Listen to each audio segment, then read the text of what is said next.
কিছু বলুন sir, sir হতে পারেন না স্যার, প্লিজ বলুন স্যার, প্লিজ স্যার, প্লিজ হতে পারেন না কিন্তু স্যার, প্লিজ আমাদের বলে যান কি করে এরকম হলো স্যার, প্লিজ স্যার।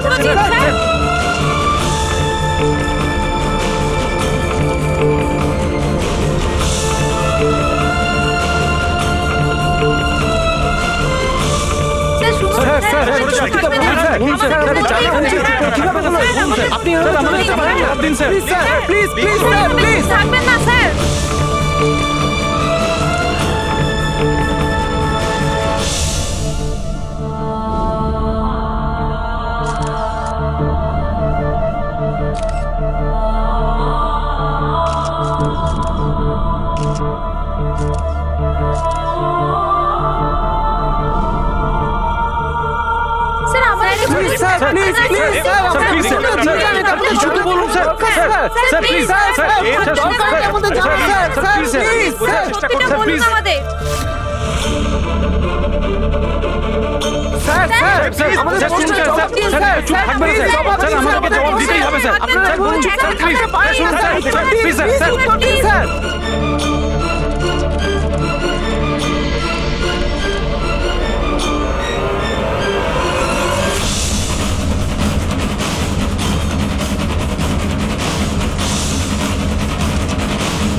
কি হয়েছে দয়ার স্যার? এরা বলছে যে আমি নাকি ওকে গুলি করেছি। ওরা মিথ্যে বলছে, আমি জানি যে দয়া।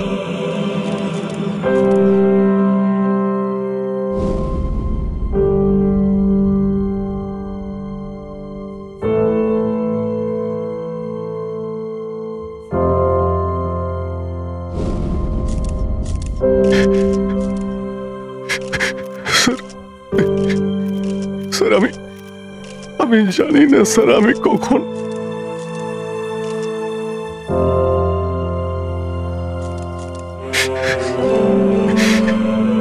দয়া।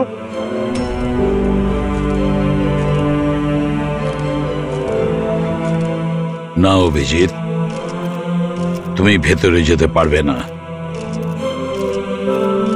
তুমি দয়ার প্রাণ নিয়েছো, তোমাকে আমরা গ্রেপ্তার করছি।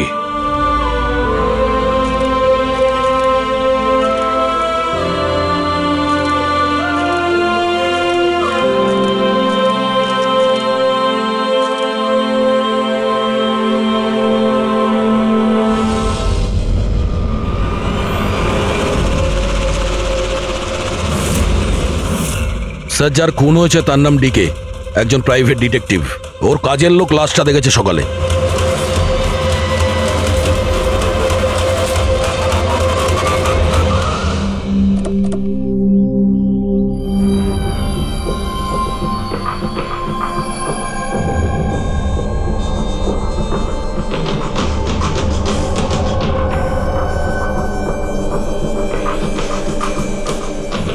দয়া, এর মুখ তো ক্ষতবিক্ষত, মনে হচ্ছে পয়েন্ট ব্ল্যাঙ্ক রেঞ্জ থেকে একাধিক গুলি করে মারা হয়েছে একে।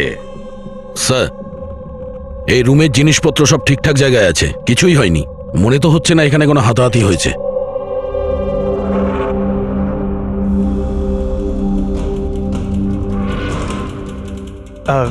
স্যার স্যার এই কাভার্ড আর লকার তো খোলা আছে, আর সব জিনিসপত্র নিজের জায়গায় আছে। দেখে তো মনে হচ্ছে যে কেউ এতে হাতই দেয়নি।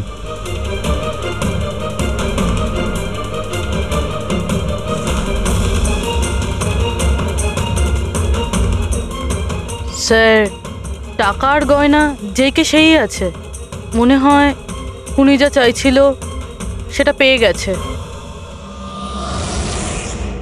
স্যার, গুলি।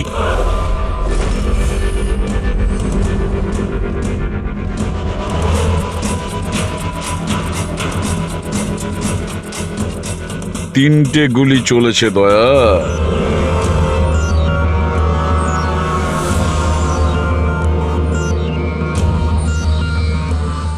স্যার।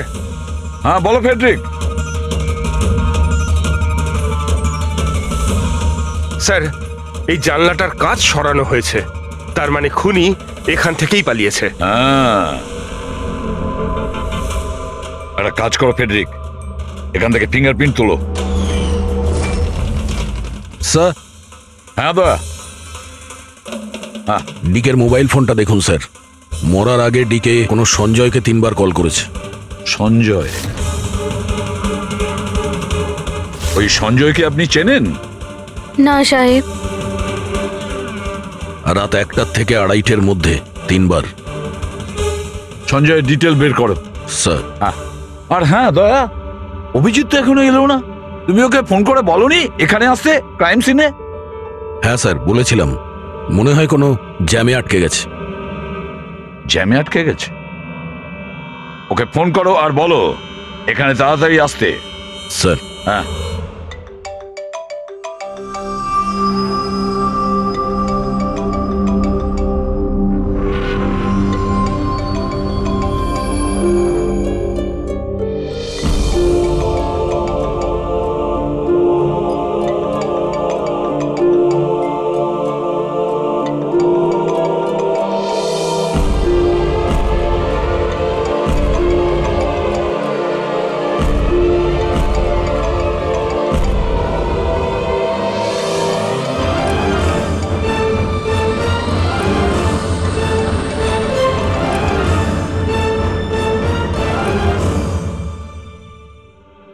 হ্যাঁ দয়া, অভিজিৎ কি বলছে, কোথায় ও?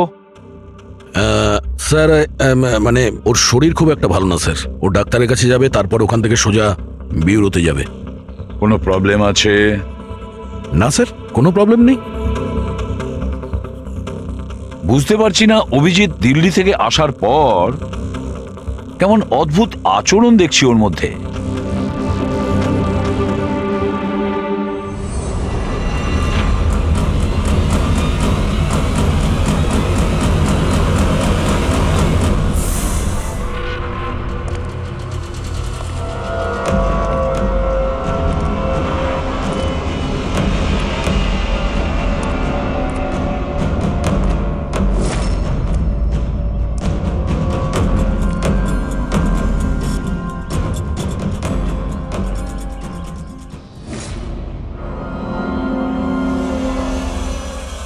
তোমার আমার সাহায্যের দরকার।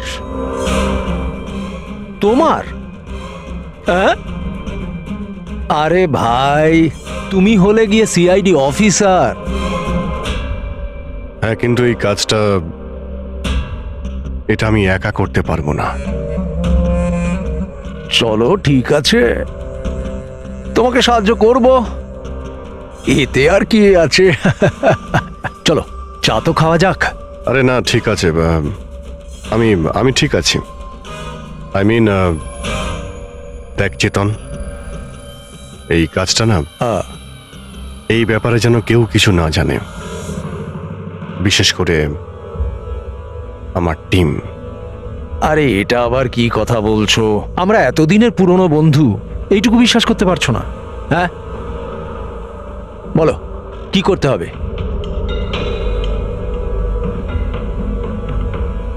ওকে ফলো করতে হবে, নজর রাখতে হবে, আর এর জন্য তোকে টাকাও দেব। কি কথা বলছো? বন্ধুত্বের মধ্যে টাকা? আচ্ছা ঠিক আছে, যদি মনে করো টাকা দিয়ে দিও। ফলো কাকে করতে হবে?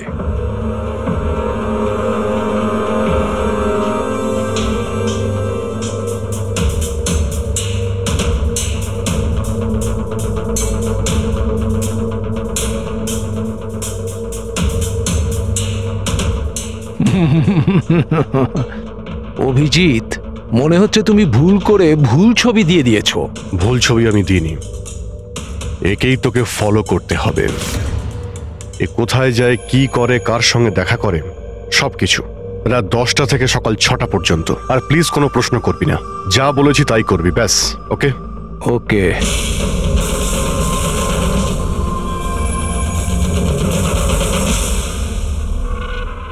হয় অভিজিৎ পাগল হয়ে গেছে, না হলে বিরাট বড় কোনো গেম চলছে।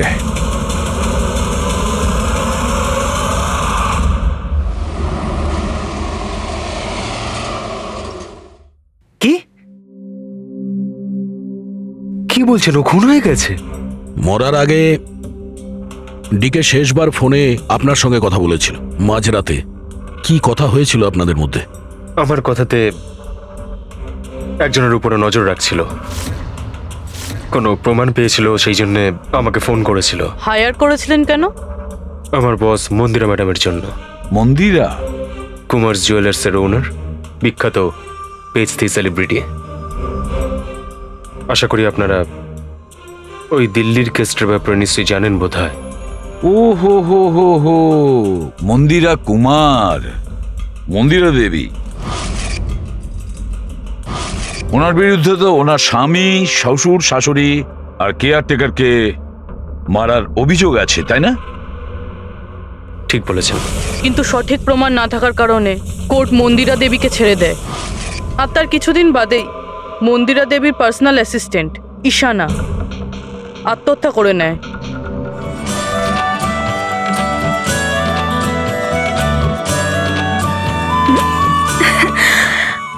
তুই? হাই, আজও লেট হয়ে গেলি না? তাড়াতাড়ি যা, সঞ্জয় স্যার তোর ওয়েট করছে কখন থেকে। ও গড, সঞ্জয় স্যার তো তাড়াতাড়ি কেন চলে আসলেন? এসেও পড়েছেন আর খুব রেগে আছেন। মাই গড, তুই আমার ব্যাগটা সামলা, আমি এক্ষুনি আসছি।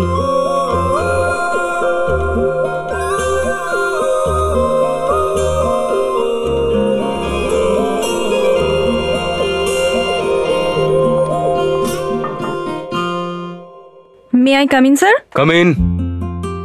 Sorry sir, sorry, I am so sorry sir. কটা বাজে বলো তো তুমি? এটা কোনো অফিসে আসার টাইম হলো? স্যার ট্রাফিক খুব বেশি ছিল। কি ট্রাফিকের কথা বলছো তুমি? রোজ একই কথা বলে যাও তুমি। হ্যাঁ, এই অফিসের বাকি লোকজনও তো ওই ট্রাফিক পেরিয়ে আসে, তাই না? হ্যাঁ বলো কুমার। না 30শে ডিসেম্বরের আগে কিচ্ছু করা সম্ভব না। আরে তুমি তো এটা জানো যে 30শে ডিসেম্বরে মন্দিরা ম্যাডামের একটা ইভেন্ট রয়েছে মুম্বাইতে, তার আগে কিছুই করা সম্ভব নয়। হ্যাঁ হ্যাঁ,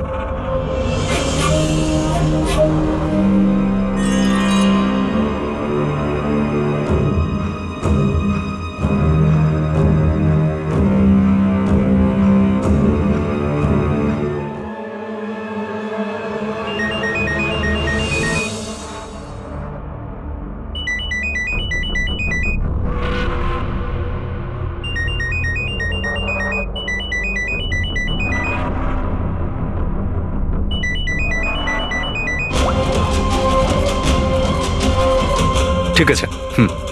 ওকে।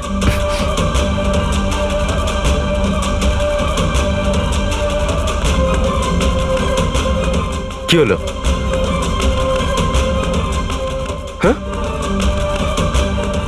কি হয়েছে নাকি? বাইরে ওভাবে কি দেখছো?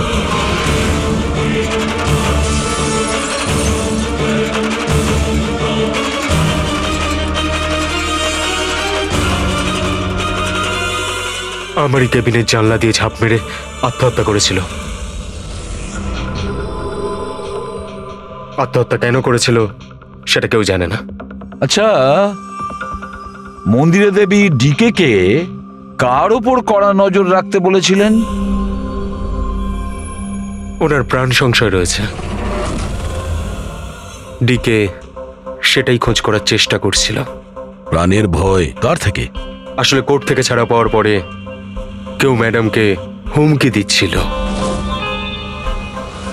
আচ্ছা, শুধু ওই হুমকিটা ফোনেই কি? হ্যাঁ, ফোনের মধ্যেই অচেনা নাম্বার থেকে আর টাইপ করা চিঠি পাঠিয়ে।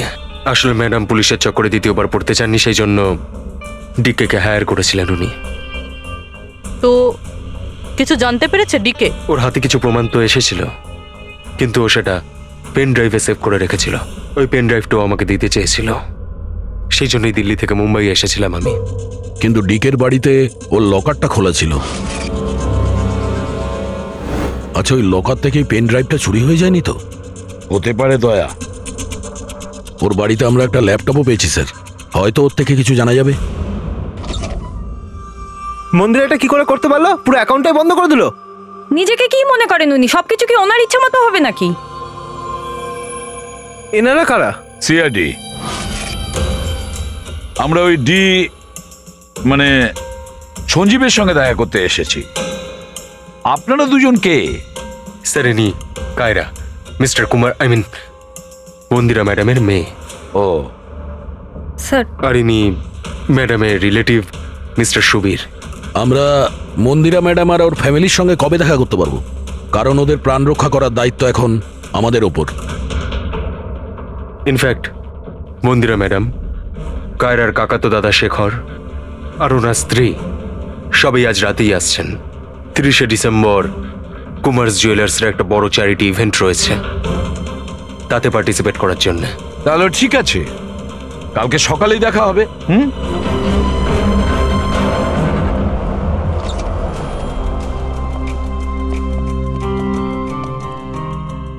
এসব কি হচ্ছে? সিআইডি আমাদের পার্সোনাল ব্যাপারে ঢুকছে কেন?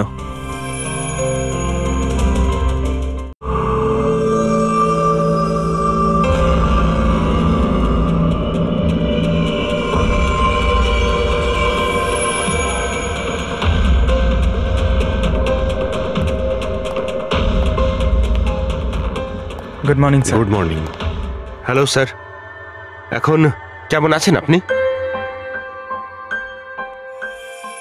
Murder investigation sir, private detective বিকের স্যার, বাড়িতেই মারা গেছে স্যার। এটা পুরো কেস ফাইল স্যার।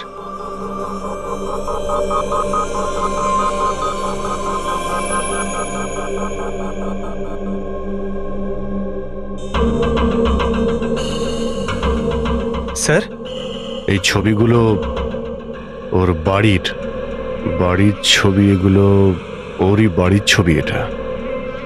আর এখানেই ওর মার্ডার হয়েছে, তাই না?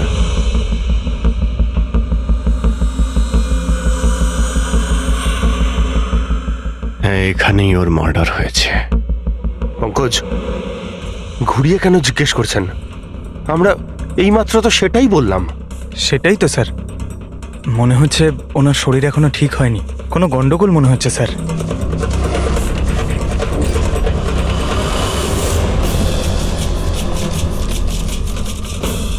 অভিজিৎ,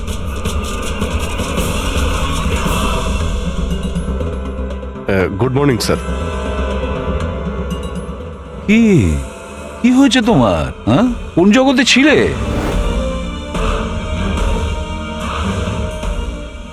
অভিজিৎ, তোমার শরীর খারাপ ছিল না? তাহলে ডক্টরের কাছে যাওয়ার কথা ছিল, এখানে কেন? হ্যাঁ স্যার, ওই কিছুদিন ধরেই শরীরটা ভালো নেই স্যার, কিন্তু এখন ঠিক আছে। I am better now. Yeah, গোলমাল চলছে। স্যার, ডিকে সঞ্জয়কে যে পেন ড্রাইভটা দিতে যাচ্ছিল, ওর যে ডেটা আছে ওগুলো উদ্ধার করার যে একটা উপায় আছে স্যার। পেন ড্রাইভ তো পাওয়া যায়নি তো। তাহলে ডেটা কোথা থেকে পাবে? স্যার, আছে না একটা উপায় আছে, ওই আমরা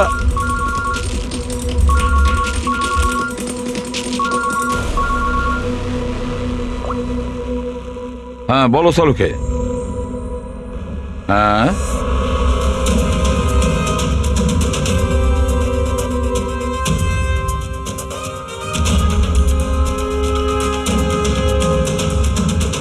দয়া স্যার,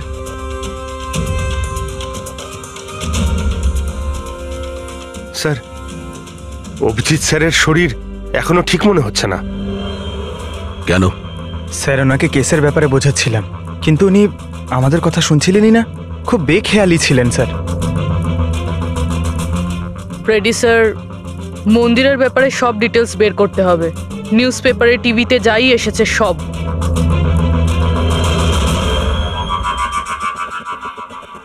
বাড়িতে ঢোকার একটাই রাস্তা আছে, মেন গেট।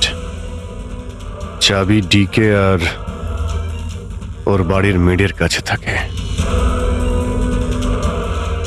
বাথরুমের জানালা, তার মানে খুনি বাথরুমের জানালার কাঁচ খোলে আর ভিতরে ঢোকে, আর তারপর অভিজিৎ ক্রাইম সিনে ছিলই না, আর এখানে তো বাথরুমের কোনো ফটোও নেই। তাহলে ও এগুলো কি করে জানলো? অভিজিৎ আমার কাছে কিছু লুকোচ্ছে, কিন্তু কি?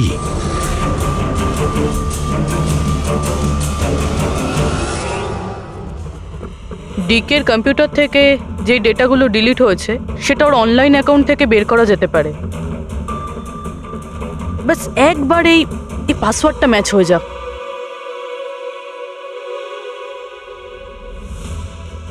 কিছুদিন ধরেই শরীরটা ভালো নেই স্যার, কিন্তু এখন ঠিক আছে। I am better now. Sir, ওনাকে কেসের ব্যাপারে বোঝাচ্ছিলাম, কিন্তু উনি আমাদের কথা শুনছিলেনই না। খুব বেখেয়ালি ছিলেন স্যার।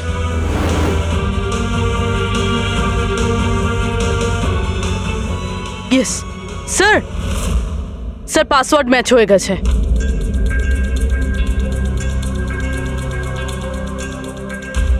স্যার এতে তো ভিডিও রয়েছে, চেক করি। স্যার এটা তো ডিকের কম্পাউন্ডের ভিতরের ফুটেজ, এর মানে ওখানে সিসিটিভি ক্যামেরা আছে? আছে না, ছিল। আমাদের পৌঁছানোর আগেই কেউ বার করে নিয়েছে। কিন্তু বের কে করেছে? অন্য ভিডিওটা দেখো।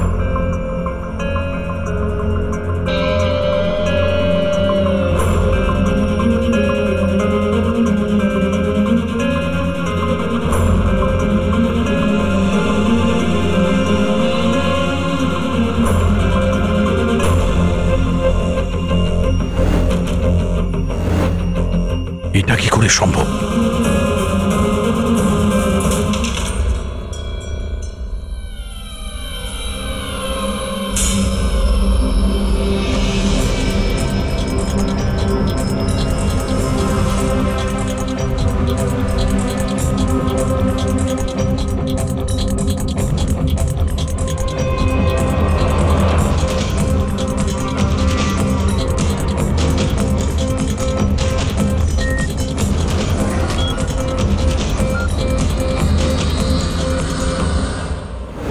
ডক্টর সালুকে আপনি খুব ভালো করে ক্রস চেক করেছেন তো?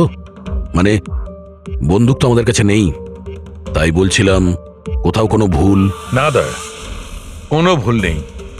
আমি একবার নয় 10 বার ক্রস চেক করেছি। মানছি যে বন্দুকটা আমাদের কাছে নেই, কিন্তু বন্দুকের রেকর্ড তো আমাদের কাছে আছে। সেই গুলিটা যা দিয়ে ডিকে মারা হয়েছে, সেই গুলিটা ওর বন্দুক থেকেই চলেছিল। গুলির প্যাটার্ন, গুলির উপর লেগে থাকা চিহ্ন, সবকিছু এইটাই প্রমাণ করছে যে সেটা অভিজিতেরই বন্দুক। স্যার, স্যার গুলি অভিজিতের বন্দুক থেকে চলেছে, কিন্তু তার মানে তো এটা নয় যে অভিজিৎ গুলিটা চালিয়েছে। এক্স্যাক্টলি স্যার, সেই কারণে আমি এই কথা এসিপি স্যারকে বলিনি, শুধুমাত্র আপনাদের সঙ্গে কথা বলেছি, যাতে আমি এই মামলা সুরাহা করতে পারি। কি তুমি এই কথাটা এসিপি কে জানাওনি? কি বলবো স্যার, কি বলবো ওনাকে? যেখানে আমার বিশ্বাস হচ্ছে না, তাহলে ওনাকে কি বলবো? তুমি যদি এই কথাটা বিশ্বাসই না করবে, তাহলে ফোন করে আমাকে কেন জিজ্ঞাসা করেছিলে?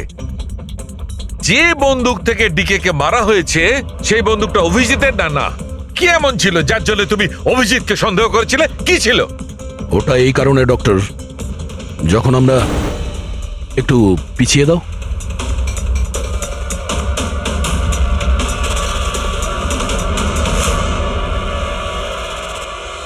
অভিজিৎ ডিকের বাড়িতে, আর দয়া তারপরেও তুমি অভিজিৎকে বাঁচানোর চেষ্টা করছো। দেখো দয়া, অভিজিৎ আর তোমার বন্ধুত্বকে আমি খুবই শ্রদ্ধা করি, তার কদরও করি, কিন্তু ডিউটি, নিজের দায়িত্ব, সব সম্পর্ক সব বন্ধুত্ব থেকে বড় হয় না। আর এই কথাটা নিশ্চয়ই আমি তোমাকে বুঝিয়ে বলতে যাব না। স্যার পোক্ত কোনো প্রমাণ ছাড়া অভিজিৎ স্যারকে সন্দেহ? এটা প্রমাণ নয় তো কি পুরবি? অভিজিৎ ডিকের বাড়িতে ঢুকেছিল, এটা যদি প্রমাণ নয় তো কি পুরবি? অভিজিৎ স্যার ডিকের ঘরে গেছিল সেটা আমরা দেখেছি, কিন্তু উনি ডিকেকে মেরেছেন এটা তো আমরা দেখিনি। স্যার এটাও তো হতে পারে ওনার বন্দুক দিয়ে ডিকেকে অন্য কেউ মেরেছে। হতেই পারে, এটা হতে পারে যে অভিজিতের বন্দুক দিয়ে ডিকে কে অন্য কেউ মেরেছিল, কিন্তু এই অবস্থায় অভিজিতের বন্দুকটা অভিজিতের কাছে থাকার কথা নয়। তোমাদের কি অভিজিৎ কথা বলেছে? ও কি বলেছে যে ওর বন্দুকটা হারিয়ে গেছে? বন্দুক হারিয়ে যাওয়ার কোন রিপোর্ট দেখিয়েছে? ও সব সময় তোমাদের সঙ্গে ছিল, কিন্তু ও কি বলেছে যে অদ্ভুত পোশাক পরে ডিকের ঘরে কেন ঢুকেছিল, আর তাও বাথরুমের কাঁচ ভেঙে? বলো বলো। স্যার, আপনার এই সমস্ত প্রশ্নের উত্তর আমি অভিজিৎকে জিজ্ঞাসা করব, কিন্তু ততক্ষণের জন্য এসিপি স্যারকে আপনি কিচ্ছু বলবেন না। দেখো, তোমরা এই ব্যাপারটা সামলে নাও, কিন্তু ব্যাপারটা আমার ভালো লাগছে না। Please doctor, please. ঠিক আছে, কাল সকাল পর্যন্ত। দয়া, আমি কাল সকাল পর্যন্ত তোমাদের সময় দিচ্ছি। হয় তোমরা সত্যিটা আবিষ্কার করো, নয় এই সমস্ত কথাটা নিজে এসিপি কে বলে দাও। তুমি যদি এসিপি কে কথা না জানাও, তাহলে আমি নিজে প্রদ্যুম্নকে এই সমস্ত ব্যাপারটা বলবো।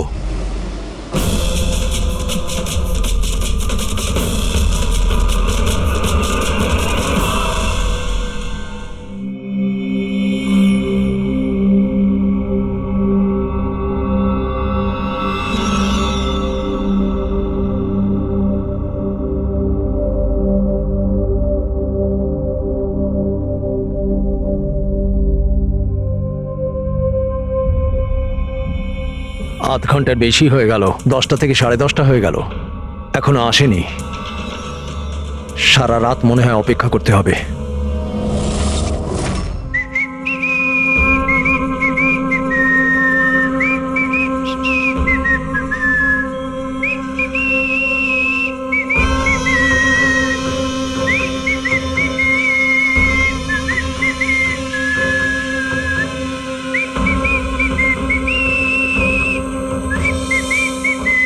ভুল ছবি আমি দিইনি, একেই তোকে ফলো করতে হবে। এ কোথায় যায়, কি করে, কার সঙ্গে দেখা করে, সবকিছু। রাত 10টা থেকে সকাল 6টা পর্যন্ত।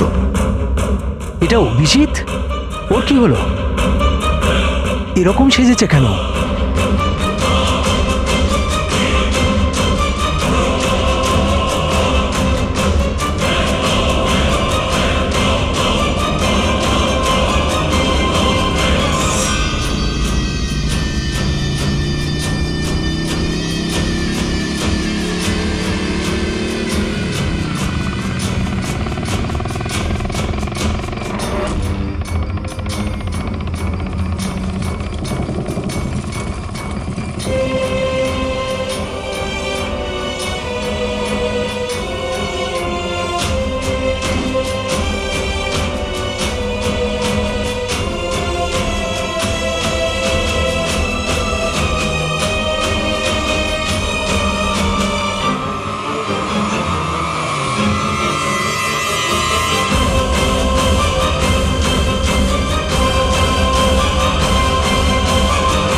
স্যার, দিল্লি থেকে সকলে এসে গেছেন। মন্দিরা ম্যাডাম, আমারা মন্দিরা ম্যাডামের দাওরের বউ। কায়রা, মন্দিরা ম্যাডামের সৎ মেয়ে। সুবীর, মন্দিরা ম্যাডামের বোনজি। শেখর, মন্দিরা ম্যাডামের দেওরের ছেলে। আসুন ম্যাডাম, এনারা সিআইডি থেকে এসেছেন। এসিপি স্যার, ইনি ভালো হয়েছে আপনারা এসে গেছেন। ডিকের খুনি কে সেটা জানা গেল? আরে আপনি তো এটা জানেনই যে আমাদের ফেমাস অ্যানুয়াল ইভেন্ট খুব তাড়াতাড়ি আসতে চলেছে। আই হোপ যে আপনি আমার সিকিউরিটির সব ব্যবস্থাই করে রেখেছেন। দেখুন, আপনি আমাকে ভুল ভাববেন না, কিন্তু আমি কোনো চান্স নিতে চাইছি না অ্যাকচুয়ালি। এই ইভেন্টটা আমার কাছে খুব বেশি ইম্পর্ট্যান্ট, কিন্তু আমার প্রাণের থেকে বেশি নয়।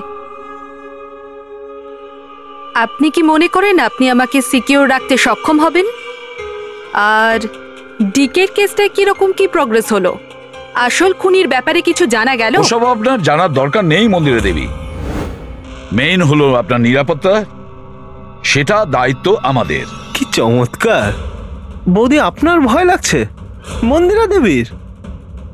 যাকে আইনও কিছু করতে পারলো না, মানতে হবে তাকে যে আপনাকে ভয় পাইয়ে দিয়েছে। মনে হয় ও জানে না ইনার ব্যাপারে যে ইনি কি কি করতে পারেন। আপনিও কি মনে করেন আমি আমার স্বামী আর বাকি সবাইকে মেরে ফেলেছি? দেখুন, আপনার বিরুদ্ধে যে অভিযোগই থাকুক না কেন সেটাতে আমাদের কিছু যায় আসে না। কোর্ট আপনাকে রায় দিয়েছে আর আমরা কোর্টের রায়কে যথেষ্ট সম্মান করি। আপনি শুধু এটা বলুন, আপনি কাকে সন্দেহ করেন? কি এমন আছে যে আপনাকে মারতে চায়? সন্দেহ? হ্যাঁ, সন্দেহ। না না না, আমি কাউকেই সন্দেহ করছি না, বরং আমার এটা পুরো বিশ্বাস যে আমি মারা যাওয়ার পরে এরা সবাই খুব খুশি হবে। আর আমাকে মেরে ফেলার ষড়যন্ত্রেও এদের মধ্যেই কারো হাত আছে। And I am very sure যে ঈশানার আত্মহত্যাতেও এদের মধ্যেই একজনের হাত আছে। এবার আপনিই বলুন, এত ভালো প্রিয় আত্মীয় পরিজনরা থাকতে আমার শত্রুর কি দরকার? মম প্লিজ, তুমি আবার এই নিজের ইমোশনাল ড্রামাটা শুরু করো না। এখানে কোনো ক্রিমিনাল নেই যে তোমাকে মারতে চায়। রাইট। নিজেকে নির্দোষ ভাবা আর অন্যকে দোষী মনে করাটা, এটা তো বৌদির পুরনো অভ্যেস। আই সোয়ার, আমি তো এই গল্পটাকে বিশ্বাসই করি না। কে মারতে চায় তোমায়? আর কারা হুমকি দিচ্ছে? কোথায় আছে সে হুমকি দেওয়া লেটারগুলো? হ্যাঁ মন্দিরা দেবী, সেটা কোথায়? ওটা আমার মনে নেই, আমি ফেলে দিয়েছি। সি, আই নিউ যে তুমি এটাই বলবে। So convenient. ব্যাস, অনেক হয়েছে। আপনারা একে অপরকে দোষারোপ করা বন্ধ করুন। তবে একটা কথা খুব ভালো করে মনে রাখবেন, আমরা সবাইকে সন্দেহ করি। তাই সবাইকে বলছি, তার মানে হলো আপনাদের সবাইকে সন্দেহ করি, আপনাদের সবাইকে। আর একটা কথা, আমাদের পারমিশন ছাড়া আপনারা এই শহর ছেড়ে যেতে পারবেন না। কেউ শহর ছেড়ে যাবেন না। আর যদি দরকার পড়ে আমরা দ্বিতীয়বার তাকে ডেকে নেব। Thank you very much. Thank you.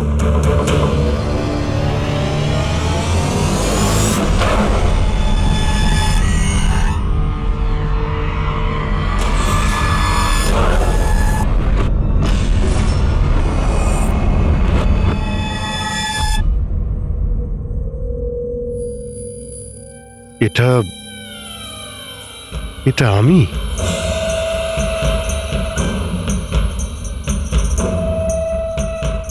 এই পোশাক পরে ঘুরছিলাম? এই পোশাক তো রোজ আমার ওয়াশিং মেশিনে ধোয়া হয়।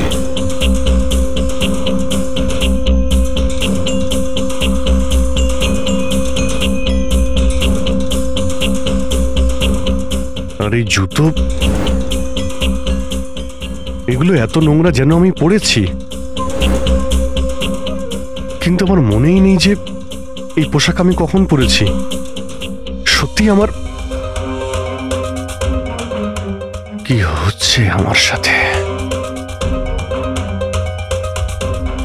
এই গাড়িতে কে আছে? হ্যাঁ, কার সঙ্গে আমি কথা বলছিলাম? না, আমি দেখিনি। তুমি কথা বলছো, তুমি সেটা জানবে। আর তুমি আমাকে চিনতেই পারলে না? আরে তোর যদি সুইসাইডই করার হয় তাহলে তুই অন্য কোনো বড় গাড়ির সামনে জানা, আমার সামনে কেন এসেছিস? কিভাবে কথা বলছো? এরকম সেজে ঘুরছো কেন তুমি? এই, ইট ইজ মাই স্টাইল, টনির স্টাইল। তুই কে? আমি কে? আমাকে চেনো না? হ্যাঁ, আর এই টনিটাকে? আরে টনি আমি আবার কে? আরে অভিজিৎ, দেখো, কোনো কেসের জন্য তুমি যদি এরকম করে থাকো আমাকে বলে দাও, এভাবে ভয় দেখিও না। আচ্ছা, কে অভিজিৎ? কিসের কেস? আর তুই কি বলছিস কিছুই আমার মাথায় ঢুকছে না। আমার নাম হলো টনি। টনির সঙ্গে পাঙ্গা নিবি না, বুঝেছিস? সরে যা আর আমাকে যেতে দে। চল।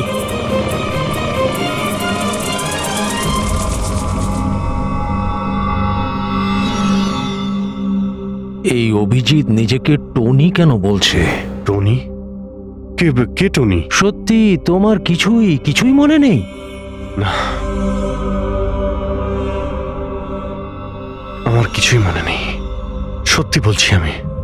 তার মানে তুমি গাড়িতে ওদের সাথে কথা বলছিলে, তারপরে তুমি গেস্ট হাউসের ভেতরে গেলে। Guest house? হ্যাঁ, তার কিছুক্ষণ পরে তুমি বাইরে এলে। আমি গেস্ট হাউসের ভিতরে গেলাম? ভিতরে গিয়ে আমি কি করলাম? হ্যাঁ, তুই দেখেছিস কিছু করেছিলাম আমি? আমি কি করে দেখবো, আমি তো বাইরে ছিলাম না। সব কি হচ্ছে? আমাকে ওখানে যেতে হবে। কোথায়? গেস্ট হাউসের নাম কি? হ্যাঁ,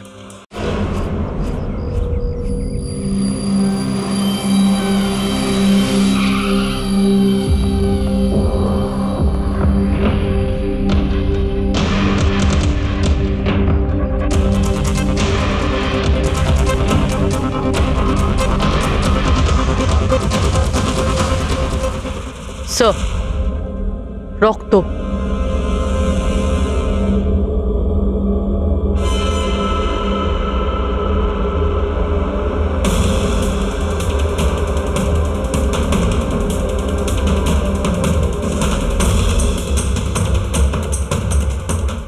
অভিজিৎ,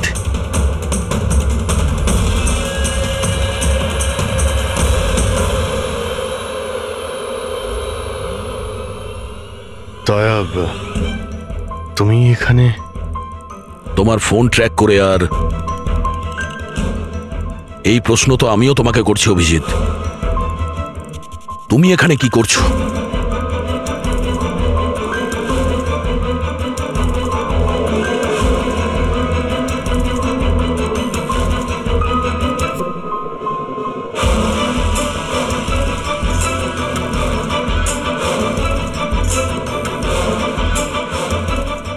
না, এটা আমি আমি আমি বলছি দয়া, এখানে কি হয়েছিল? অভিজিৎ, এখানে কি হয়েছে ওটা তো আমি দেখছি, তুমি বলো কে করেছে এটা? হ্যাঁ, তো তুমি এদের দুজনকে মেরেছো? আমি? অভিজিৎ, তোমাকে কিছু জিজ্ঞাসা করলাম, তুমি মেরেছো এদের? স্যার স্যার স্যার, আপনি অভিজিৎ স্যারকে দোষ দিচ্ছেন।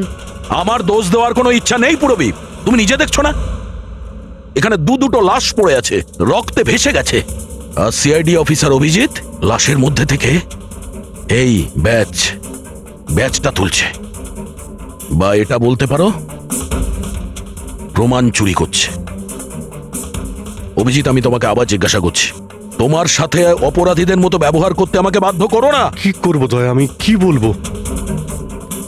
যদি আমি বলি যে এই কাজটা আমি করিনি, তুমি মানবে?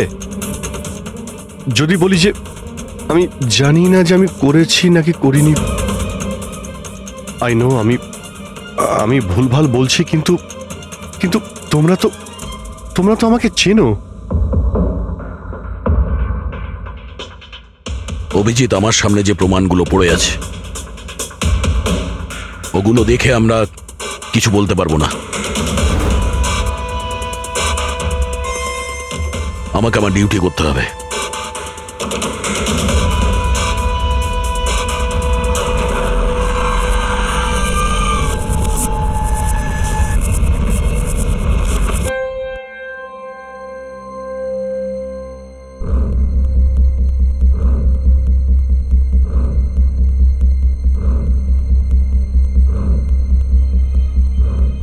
অভিজিৎ, এতক্ষণ ধরে একের পর এক জিজ্ঞেস করে যাচ্ছি তোমাকে, কিন্তু কোনো উত্তর দিচ্ছ না তুমি। হ্যাঁ, তুমি জানো তোমার ওপর কি অভিযোগ আছে? মাথায় কিছু ঢুকেছে? স্যার, ওই এক মিনিট, ব্যাস। তোমার কাছে এটা আশা করিনি। এত কিছু ঘটে গেল, তুমি আমাকে বলনি কেন? আমাকে বলনি দয়া? সালুকে আমাকে বললো, তা নাহলে তো আমি জানতামই না। আমি তাই করেছি যেটা উচিত ছিল। বলো অভিজিৎ, তুমি কি এই খুনটা করেছো? অভিজিৎ, তুমি কি এই খুনটা করেছো? আমি জানি না স্যার। কেন জানো না? তুমি কেন জানো না? হ্যাঁ, ডিকের বাড়িতে তুমি লুকিয়ে লুকিয়ে ঢুকেছিলে, সেটা আমি সিসিটিভিতে দেখেছি। ওই লাশগুলোর পাশে তুমি দাঁড়িয়েছিলে, এই দয়া তোমাকে এখানে ধরে নিয়ে এসেছে। ডিকে আর বডিগার্ডের ওপরে যে গুলিটা চলেছে সেটা তোমার গান থেকে চলেছে, ওই গান থেকে চালানো হয়েছে। আর তুমি বলছো তুমি কিছুই জানো না? আমার চোখের ওপর চোখ রেখে তুমি বলো, বলো তুমি এই খুন করোনি, বলো তুমি এইগুলো কিছুই জানো না। বললাম তো আমি জানি না স্যার, আমি কিছুই জানি না স্যার, সরি। কি বলবো আপনাকে, আমি কি বলবো স্যার? যখন আমি বুঝতেই পারছি না যে আমি ডিকের বাড়িতে কেন গিয়েছিলাম, কি করে সমস্ত খুন আমার বন্দুক থেকেই হচ্ছে, আমি জানি না স্যার। স্যার আমি তো ডিকিকে চিনি না, ওর বডিগার্ডদের আমি চিনি না, আমি মন্দিরাকেও চিনি না, আমি তো স্যার নিজেকেও চিনি না। আমি কোথায় যাই, কি করি, কার সঙ্গে দেখা করি, আমি কিছুই জানি না। গত কয়েকদিন ধরে আমার সঙ্গে এইরকমই হচ্ছে স্যার, কিন্তু আমি কিছুই বুঝতে পারছি না। সারাদিন সব ঠিকই থাকে, রাতে বাড়িতে যাই, খেয়ে দিয়ে ঘুমিয়ে পড়ি, আর যখনই সকালে উঠি তখন অদ্ভুত জামা কাপড় পরা দেখি, অদ্ভুত জুতো দেখি, যেগুলো আমার নয়। জানি না কি করে আমার বাড়িতে চলে আসে। ড্রেসগুলো ওয়াশিং মেশিনে ধোয়া হয়েছে, জুতোতে মাটি লেগে থাকে, এমনটা মনে হয় যেন আমি ওগুলো ব্যবহার করেছি, কিন্তু আমি বুঝতে পারি না। নিজেকে খুব ক্লান্ত লাগে, এমন মনে হয় যেন আমি সারা রাত জেগেছিলাম, অথচ আমি কি করেছি আমার কিছুই মনে থাকে না। মনে হয় প্রতিদিন আমার 6 থেকে 7 ঘন্টা হারিয়ে যাচ্ছে, যার ব্যাপারে আমি কিছুই জানি না। আপনি বলছেন আমি ডিকের বাড়িতে গিয়েছিলাম, হতে পারে, কিন্তু আমি জানি না। আমি ডিকে আর ওর বডিগার্ডদের মেরেছি কিনা আমি জানি না। আমি মন্দিরাকে মারার চেষ্টা করেছি সেটাও আমি জানি না। আমি কি করেছি, কেন করেছি, আমি কি করতে চলেছি, আমি কিছুই জানি না স্যার, আমি কিছুই জানি না।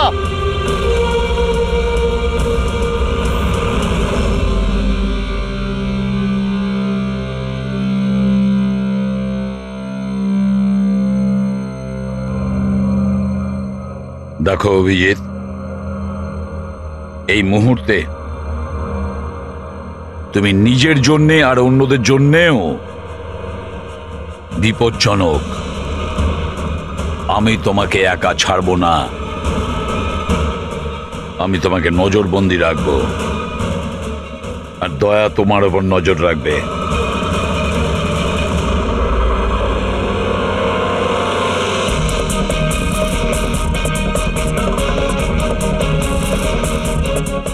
দয়া, স্যার,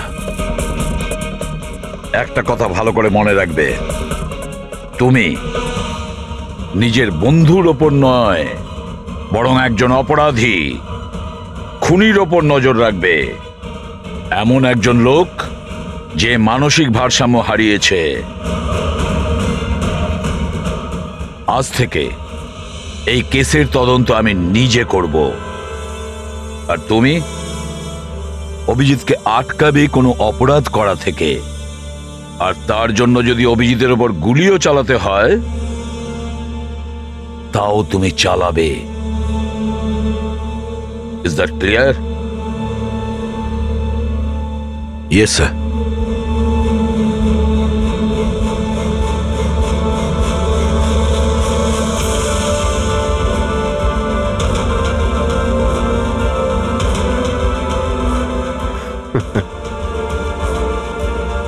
হাত করা পড়িয়ে দাও ভাই। শুনলে তো, মানসিক অবস্থা ঠিক নেই আমার। কখন কি করে বসি কিছুই জানি না। আটকাও আমায়, আমার হাতে আরো একটা অপরাধ হওয়ার আগে। আটকাও আমায় ভাই।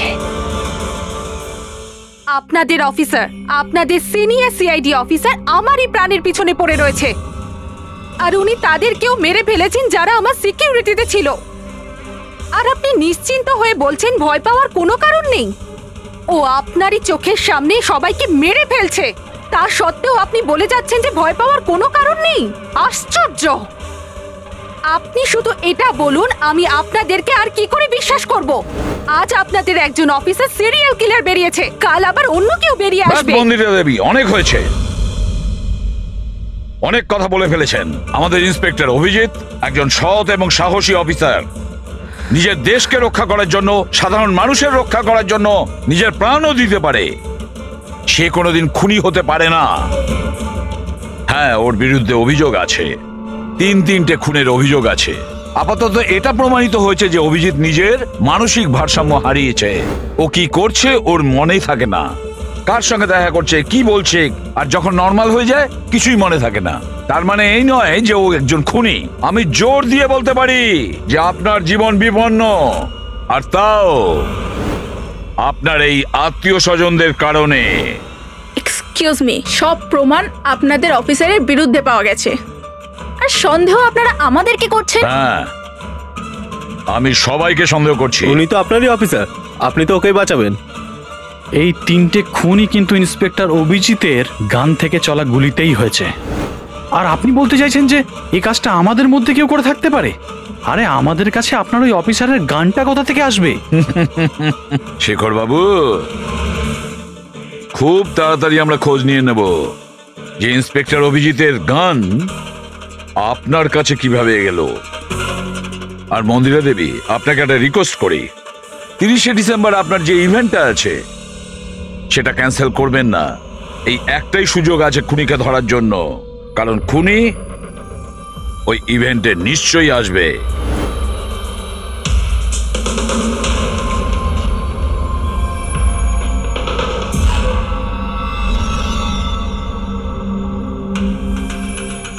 স্যার স্যার হ্যাঁ সঞ্জয়, কি হচ্ছে? স্যার, আপনি অভিজিৎ স্যারের ব্যাপারে কিছু বলছিলেন যে ওনার ভিতরে অন্য একজনের প্রতিফলন ঘটে, স্মৃতিশক্তি ওনার, মানে উনি আগের দিন রাতের কথা মনে করতে পারেন না। হ্যাঁ, তো ঠিক এরকমই, এক্স্যাক্টলি এরকমই অন্য আরেকজনের সাথেও হয়েছিল। কার সঙ্গে বলুন?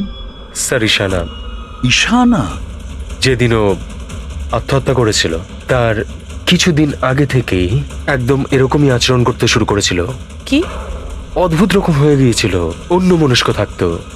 যেদিন আত্মহত্যা করেছিল তার কিছুদিন আগে থেকেই একটা অদ্ভুত রিংটোন সেট করেছিল নিজের ফোনে, আর তারপর সেই দিন হঠাৎ করে ওই রিংটোনটা বাজতে শুরু করলো। আর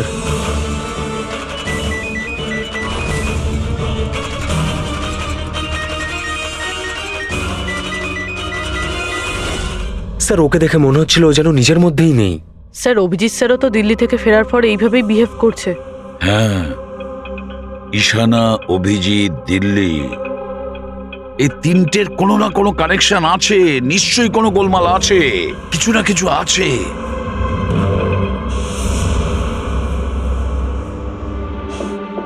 কফি। আরে খেয়ে নাও ভাই, কিছুই মেশাইনি। আমি এখানেই আছি, পালিয়ে যাচ্ছি না। অভিজিৎ, তুমি এই কথাগুলো লুকিয়েছ কেন আমাদের থেকে? লুকোতে হয়েছিল ভাই, কি করব আমি আমি কিছুই বুঝতে পারছিলাম না যে আমি কি করব, আমার সঙ্গে কি হচ্ছে। যেখানে আমি নিজেই কনফিউজ, আমি সেখানে কি বলবো তোমাকে? সেই জন্য, আর কোনো ব্যাপার নয়। আমার উপর ভরসা ছিল না নাকি? আমাকে যোগ্য ভাবনি যে আমি তোমার কোনো সাহায্য করতে পারি? কি ভাই, এসব কি বলছো তুমি? ব্যাপারটা এরকম নয়। তাহলে বলনি কেন? আমার তো মনে হচ্ছে আমি তোমাকে চিনি না। এই মুহূর্তে আমি যার সঙ্গে বসে কথা বলছি সে অভিজিৎ নাকি অন্য কেউ?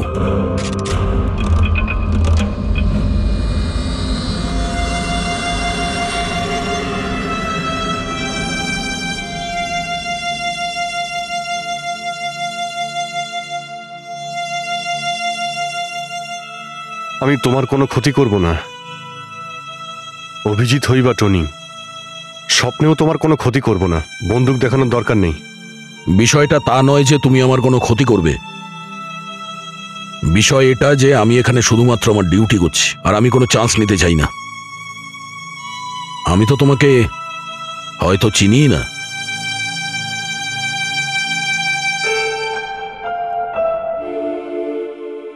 ঠিক আছে, তুমি যখন বুঝতেই পারছো না আর কি বলবো।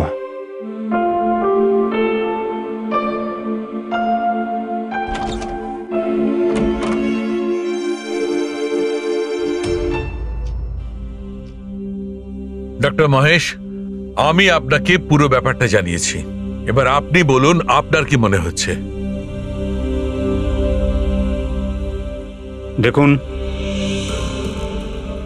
এক্ষুনি আপনারা যেটা বললেন যে এই অভিজিৎ আর ঈশানার ব্যাপারে, এটার থেকে তো একটা ব্যাপার একদম পরিষ্কার যে দুজনের কন্ডিশনই একদম সমান। Artificially induced split personality. এটাকে যদি সোজা ভাষায় আপনাদের বোঝাই তাহলে এই কন্ডিশনে পেশেন্টের মস্তিষ্কে তার এই নিজের ব্যক্তিত্ব ছাড়াও অন্য আরও একটা ব্যক্তিত্ব প্ল্যান্ট করা হয়, যেটা কোনো বিশেষ কারো আদেশ বা নির্দেশ অনুযায়ী চলাচল করে। আর এটাকে এমনভাবে সেট করা হয় যাতে ওই ব্যক্তিত্ব বিশেষ ধার্য করা সময়ে বিশেষ ধরনের ট্রিগার পেলে ওই ব্যক্তিত্বকে সম্পূর্ণ প্রভাবিত করে। আর যতক্ষণ এই প্রভাব চলতে থাকে সে পুরনো ব্যক্তিত্বের বিষয়ে না তো কিছু জানতে পারে আর না তার সেই পুরনো ব্যক্তিত্ব সম্বন্ধে কিছু স্মরণে থাকে। এটা হলো মানুষের মস্তিষ্ক। এই মস্তিষ্কের দুটো ভাগ রয়েছে। সচেতন মস্তিষ্ক মানে কনসাস স্টেট অফ মাইন্ড, যার মধ্যে আমরা এখন আছি। অচেতন মস্তিষ্ক মানে semi conscious state of mind, মানে যখন আমরা ঘুমিয়ে থাকি তখন সক্রিয় হয়। আর কখনো কখনো জেগে থাকার সময়ও কোনো নেশার বা কোনো ওষুধের প্রভাবেও আমাদের অচেতন মস্তিষ্ক সক্রিয় হয়ে ওঠে। সচেত আর অচেত দুটো অবস্থাতেই মস্তিষ্ক ভিন্ন ভিন্ন কাজ করে, কিন্তু এই অবস্থাতে দুটো মস্তিষ্কই যা চিন্তা করে, কোনো কথা বা কোনো স্মৃতি সব সেভ করে নেয়। সচেত মস্তিষ্কের মধ্যে সেভ করা কথাবার্তা আমাদের অনেক বছর ধরে মনে থাকে, কিন্তু অচেত মস্তিষ্কে সেভ করা কথাবার্তা আমাদের মনেই থাকে না। ডক্টর মহেশ, এটা একটা হিপনোটাইজার মতো সম্মোহন, যাতে মানুষের মস্তিষ্ককে পুরো কন্ট্রোল করে যা কিছু করানো যায় রোবটের মতো, আর পরে কোনো বিশেষ আওয়াজ করে ওই সম্মোহনটাকে ভেঙে দেওয়া যায়। মানুষের কিছুই মনে থাকে না। না না না ডক্টর সালুকে, সম্মোহন একদম আলাদা প্রক্রিয়া। সম্মোহন অবস্থায় আপনি মানুষকে ততক্ষণই কন্ট্রোল করতে পারেন যতক্ষণ সে সম্মোহিত আছে। সম্মোহিত অবস্থা থেকে একবার বেরিয়ে আসার পর তাকে আবার সম্মোহিত করতে হয়। এখানে ব্যাপারটাই পুরো আলাদা। এখানে মানুষের মস্তিষ্কে একটা ঘটনা যা আদৌ ঘটেইনি, একটা ব্যক্তি যার কোনো অস্তিত্বই নেই, তাকে ওই মানুষের মস্তিষ্কের ভিতরেই প্ল্যান্ট করা হয়। তার মস্তিষ্কে এই কথাটাই ফিট করা হয়। আচ্ছা, তার মানে এত কিছু অভিজিতের সঙ্গেও ঘটেছে। কোনোভাবে অভিজিৎ ওই ট্রিগারগুলো পেয়ে যায়, যার কারণে টনি জেগে যায়। Exactly sir. রাতে অভিজিৎ ঘুমিয়ে পড়ার পর নিশ্চয়ই কোনো না কোনো আওয়াজ শুনতে পায়, যেটা ওই টনির জন্য একটা ট্রিগারও হতে পারে। হয়তো ওই আওয়াজটা শুনেই টনি জেগে যায়, কিন্তু অভিজিৎ সেখানেই ঘুমিয়ে থাকে। টনি জেগে যায় যে টনি আসলে খুনি, একজন বদমাশ, একজন অপরাধী। আর অভিজিৎ যাদেরকে চেনে ও তাদের কাউকেই চেনে না। যদি এটাই হয়তো অভিজিতের ভেতরে টনিকে কোনোভাবে কমেন্ট দেওয়া হয়েছে মন্দিরাকে মেরে ফেলার জন্য, তাহলে 30শে ডিসেম্বর ইভেন্টে টনি এর পরিণাম দেখতে চায়। মন্দিরাকে মেরে ফেলার চেষ্টা করবে 2 দিন পরেই, 30শে ডিসেম্বর।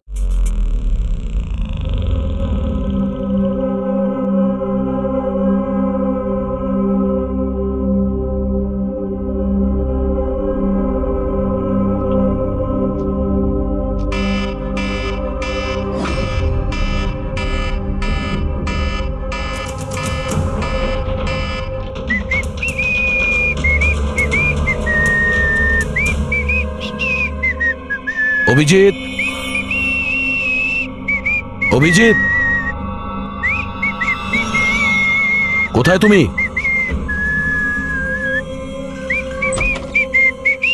অভিজিৎ, অভিজিৎ, ওই শুনতে পাচ্ছ না?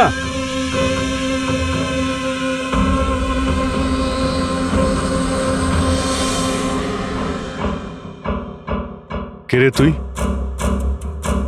তুই আমার বাড়িতে কি করছিস? অভিজিৎ, টনি, তুমি এখান থেকে পালাতে পারবে না। তুমি এখানে নজরবন্দি আছো, এই ঘরের ভেতরেই থাকতে হবে, বুঝেছো?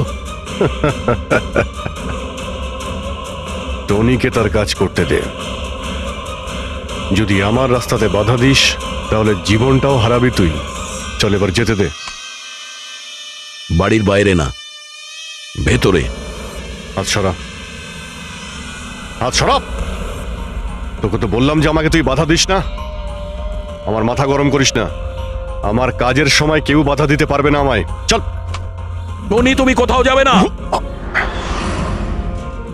এখানে, এখানেই থাকবে তুমি, বুঝেছো? কি বললি? টনির গায়ে হাত তুললি তুই? টনির গায়ে হাত তুললি তুই? অভিজিৎ, অভিজিৎ, অভিজিৎ,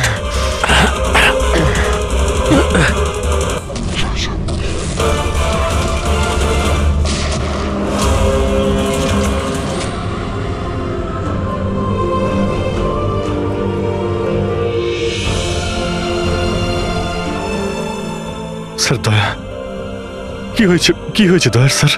এরা বলছে যে আমি নাকি ওকে। না অভিজিৎ, তুমি ভেতরে যেতে পারবে না। তুমি দয়ার প্রাণ নিয়েছো, তোমাকে আমরা গ্রেপ্তার করছি।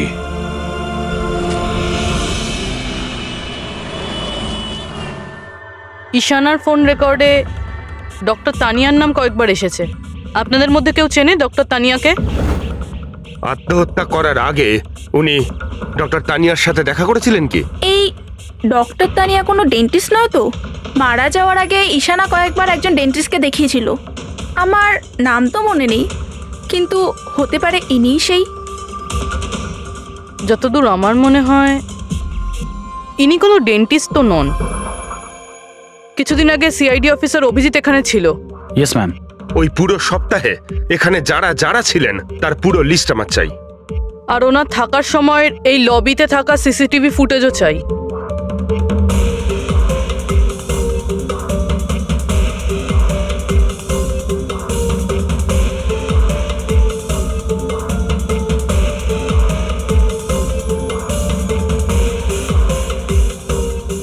এক মিনিট পজ করুন।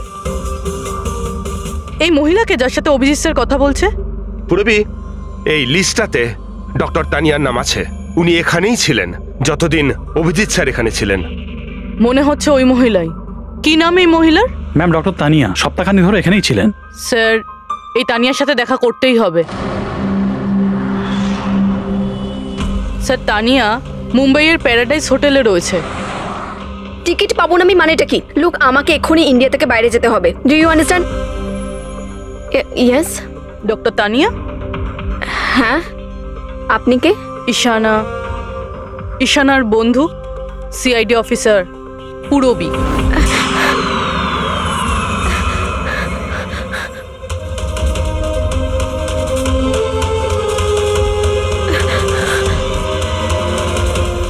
পালানো অত সহজ নয়। কোথায় পালাচ্ছেন তানিয়া দেবী?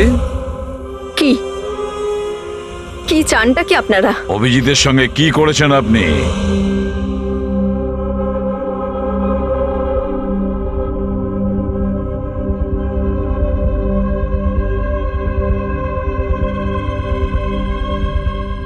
ঈশানা আর অভিজিতের ব্রেনের উপর আমি এক্সপেরিমেন্ট করেছি।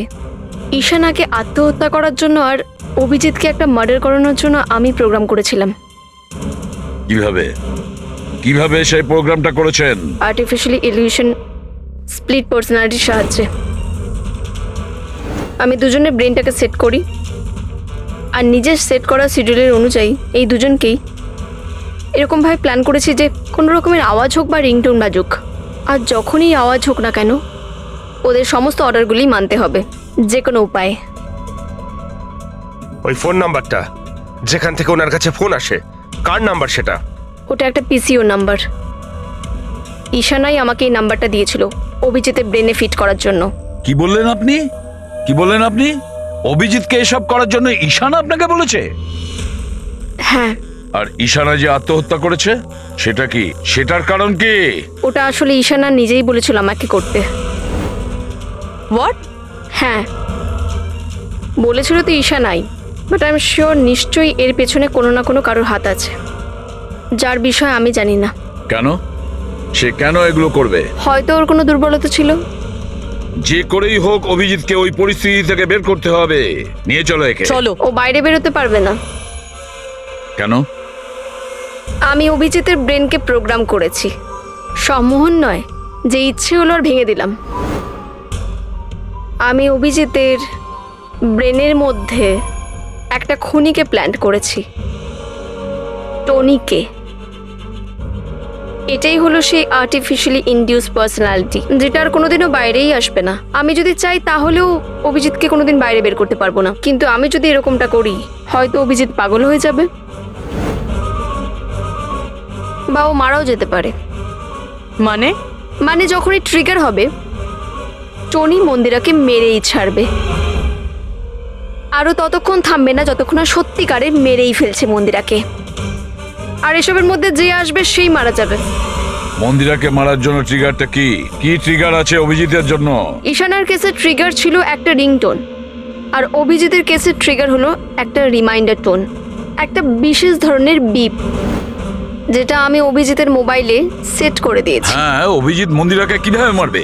কি প্রোগ্রাম সেট করেছো তুমি বলো? ও ততক্ষণ মন্দিরাকে ছুরি দিয়ে স্ট্যাপ করতে থাকবে যতক্ষণ না ও মন্দিরের অনেক রক্ত দেখে ফেলছে। কটা নাগাদ প্রোগ্রাম সেট করা হয়েছে? 10টা নাগাদ। মাই গড, 2 ঘন্টা বাকি আছে। গ্রেপ্তার করো একে।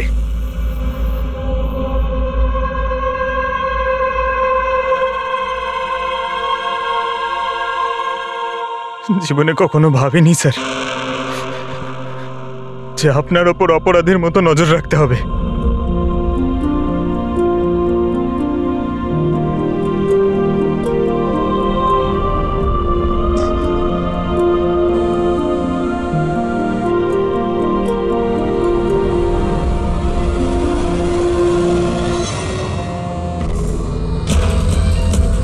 পঙ্কজ, ড্যাম ইট, ফোনটা ধরো।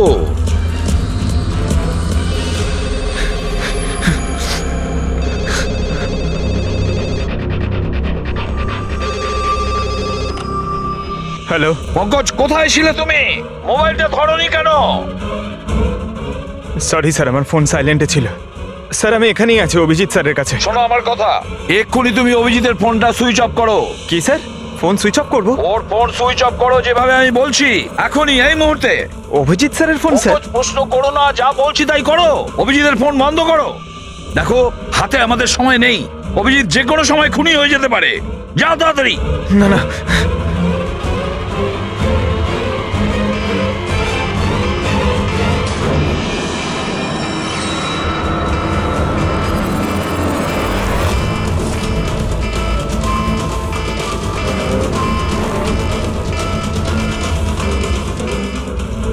ভিজে গেল, কি করি?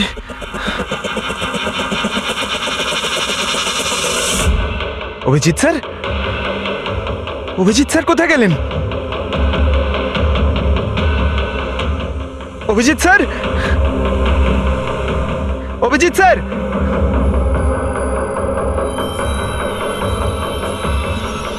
স্যার! তুই আমাকে আটকে রাখবি? হ্যাঁ, আমাকে আটকে রাখবি তুই? টনিকে? হ্যাঁ, টনি আর টনির কাজের মাঝে যে আসবে তাকে মরতে হবে, মরতে হবে তাকে।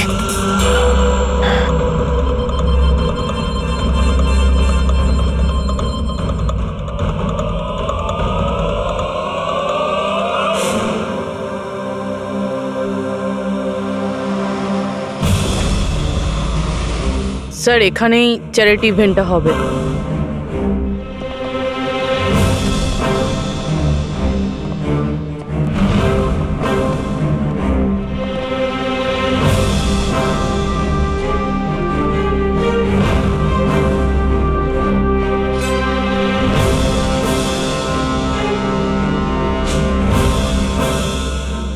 আপনারা এখানেই দাঁড়ান প্লিজ।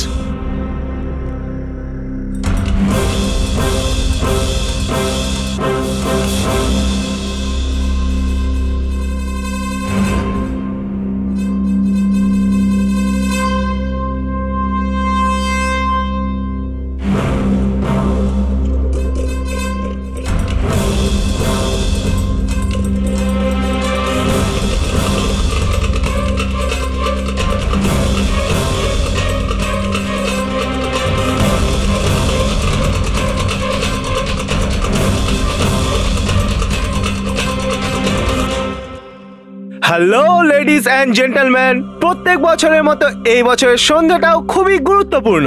কারণ হলো মন্দিরা জুয়েলার্স অ্যানুয়াল চ্যারিটি ইভেন্টের জমা করা সম্পূর্ণ টাকাটা দিল্লি ও মুম্বাইয়ের বিভিন্ন অনাথ আশ্রম আর বৃদ্ধাশ্রমগুলিতে দেওয়া হবে।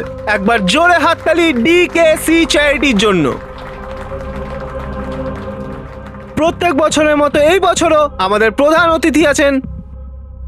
তিনি আর কেউ না, তিনি হলেন মিসেস খান্না। তাহলে আসুন বন্ধুরা, একটা জোরে হাততালি দিয়ে স্বাগত জানাই মিসেস খান্নাকে। Mrs Khanna.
Abhijit sir, Abhijit sir,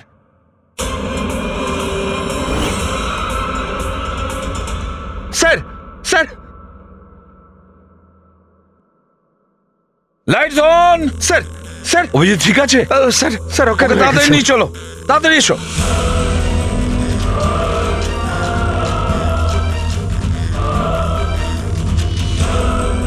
দরজা খুলুন।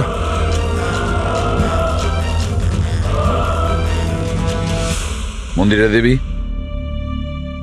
টনি তার মিশন কমপ্লিট করেছে মন্দিরা দেবীকে মারার। আর আমাদেরকে ভরসা করার জন্য আপনাকে অসংখ্য ধন্যবাদ। আপনারা সবাই আমাকে এখানে আনলেন কেন? আমার তো এখন স্টেজে থাকা উচিত। ম্যাডাম, আমাদের একটা প্ল্যান আছে। প্ল্যান? রবি,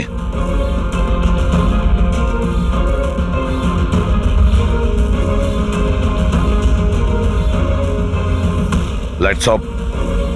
মন্দিরা দেবী,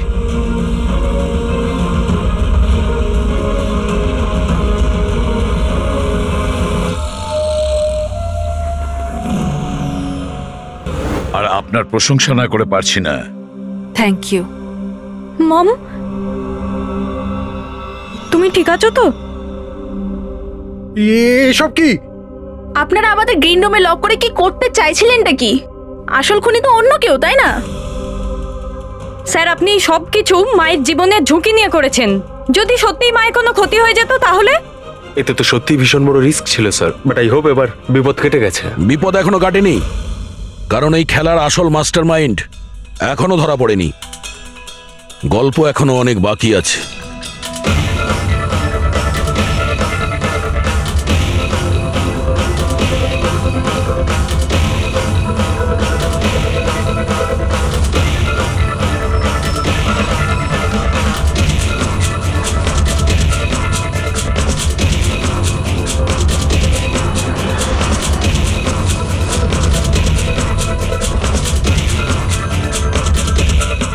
কি হলো? আমাকে দেখে ভালো লাগলো না?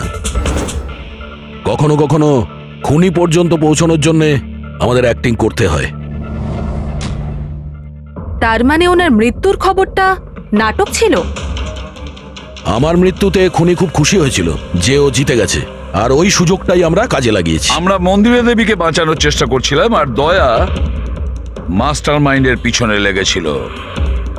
কিন্তু আসল মাস্টারমাইন্ডটা কে?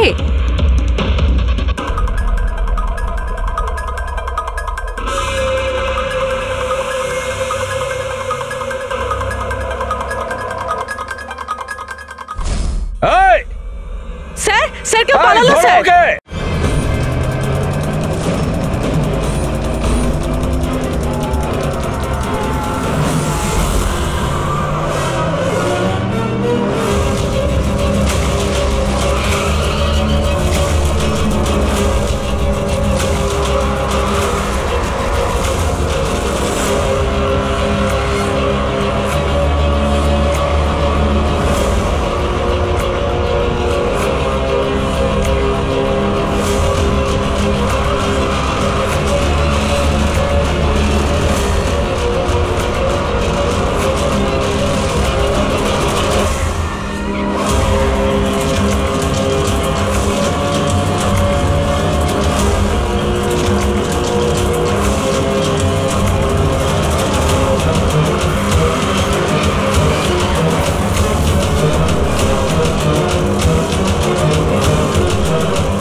অপরাধের রাস্তা সবসময় সংকীর্ণ হয়ে থাকে।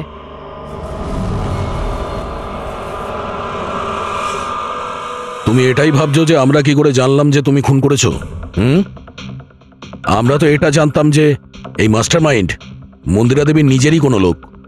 তাই আমার মৃত্যুর পরে আমি সব থেকে আগে এটা খোঁজ নিয়েছি যে আপনাদের মধ্যে কে সে যে অভিজিৎকে চিনত বা দেখা করেছেন। তারপরে আমার মনে এলো যে ক্রাইম ব্রাঞ্চের সেমিনারের জন্য অভিজিৎ দিল্লি গিয়েছিল।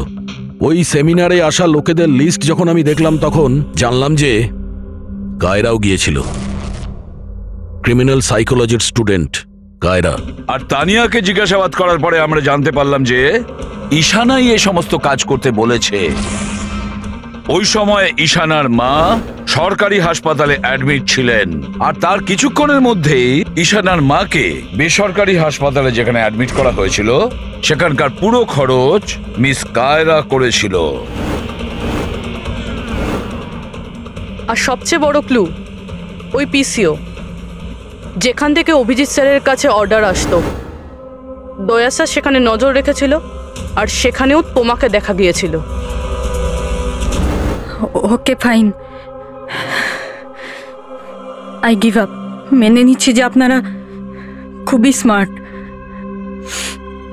কিন্তু স্যার এই কথাটা তো আপনিও মানবেন তাই না, যে আমিও অনেক স্মার্ট? হ্যাঁ, স্মার্ট তো তুমি বটেই। ক্রিমিনাল সাইকোলজির একজন ব্রিলিয়ান্ট স্টুডেন্ট, যে সৎমায়ের থেকে নিজের পুরো পরিবারের খুনের বদলা নিতে চেয়েছিল। লোকেদের মস্তিষ্ক নিয়ে খেলা করা আর তাদের নিজের চক্রব্যূহে ফাঁসানো, এটাই এনার বিশেষত্ব। তাই আমি ভাবলাম যে এনাকে এনারই পদ্ধতিতে মেরে দিলে কেমন হয়। সেই কারণেই আমি ঈশানার সাথে দেখা করি, আর তারপর ডক্টর তানিয়ার সাহায্য নিই। She was mad, she wanted to do an experiment. তারপর আমি ঈশানাকে অনেক বুঝিয়েছি, অনেক বোঝানোর পরে শি ওয়াজ রেডি। ওই এক্সপেরিমেন্ট নিজের উপর করায়, কিন্তু somehow I was never convinced. আমি সবসময় কনফিউজ ছিলাম যে ওই এক্সপেরিমেন্টটা করতে পারবে না। আর ঠিক ওই সময় আমার সাথে দিল্লিতে অভিজিতের দেখা হয়, আর ওনার সাথে দেখা হওয়ার পর আমি ভাবলাম যে এত সৎ আর ভালো অফিসার থাকা সত্ত্বেও এই এক্সপেরিমেন্ট অন্য কেউ কেন করবে। তারপর আমি আর ডক্টর তানিয়া অভিজিৎকে ব্যবহার করি।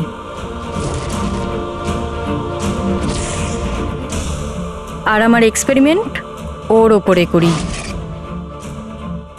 আর ঈশানা আমাদের কোনো কাজে ছিল না, তাই ওকে আমাদের রাস্তা থেকে সরিয়ে ফেলি। ডিকে আর ওই দুজন বডিগার্ড, ওরা তোমার কি ক্ষতি করেছিল? ওদেরকে কেন মেরেছো? এটা এই কারণে করেছি যাতে সমস্ত দোষ অভিজিতের উপর চলে আসে। আর অভিজিতের গান থেকে বুলেট নেওয়ার জন্য টনি ছিল তোর মাথার মধ্যে। হি ওয়াজ দেয়ার। তুমি এতটা নিচে নামতে পারো কায়রা, আমি কখনো ভাবতেও পারিনি। এবার জানতে পেরে গেছো তো? তুমি আমার মা বাবার সাথে, আমার ফ্যামিলির সাথে যেটা করেছো না, তোমার বেঁচে থাকার কোনো অধিকার নেই। আমি এইসব এই কারণেই করেছি যাতে আমি প্রুভ করতে পারি যে পৃথিবীর যে কোনো মানুষের মস্তিষ্কের সাথে খেলা যেতেই পারে, তা সে যত বড়ই সিআইডি অফিসার হোক। কায়রা, তুমি প্রতিশোধের আগুনে একজন সাহসী অফিসারের প্রাণ নিয়ে খেলেছো, আর তাছাড়াও 4 জন নিরীহ লোকের প্রাণ নিয়েছো। ডিকে, ঈশানা আর মন্দিরা দেবীর 2 জন বডিগার্ডকে। ভীষণ অন্যায় করেছো তুমি। আইন তোমাকে কোনোদিন ক্ষমা করবে না। তোমার তো ফাঁসি হবে, ফাঁসি। স্যার, আপনি প্লিজ এসব মনে করবেন না। একটা বাজে স্বপ্ন ভেবে ভুলে যান। বাজে? ভয়ানক।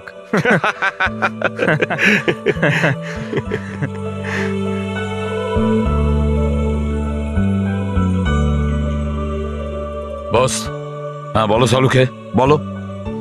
কেস তো সলভ হলো? হ্যাঁ, কেস তো সলভ হলো, কিন্তু কি বস, অভিজিতের মস্তিষ্কে যে টনিকে প্ল্যান্ট করা হয়েছিল সেই উদ্দেশ্যটা সফল হয়েছে। তারপরে এখন আর কেউ ট্রিগার ধরবে না, ওর কানের সামনে কেউ গান করবে না, যার কারণে অভিজিৎ টনি হয়ে যেত। হ্যাঁ হ্যাঁ, কিন্তু বস, কিন্তু কি বস, কথাটা এই, টনি অভিজিতের মস্তিষ্ক থেকে কখনো যাবে না। কি? টনি অভিজিতের পার্সোনালিটির অংশ হয়ে গেছে বস। কেউ জানে না যে কবে, কখন, কোথায় সামনে এসে যাবে।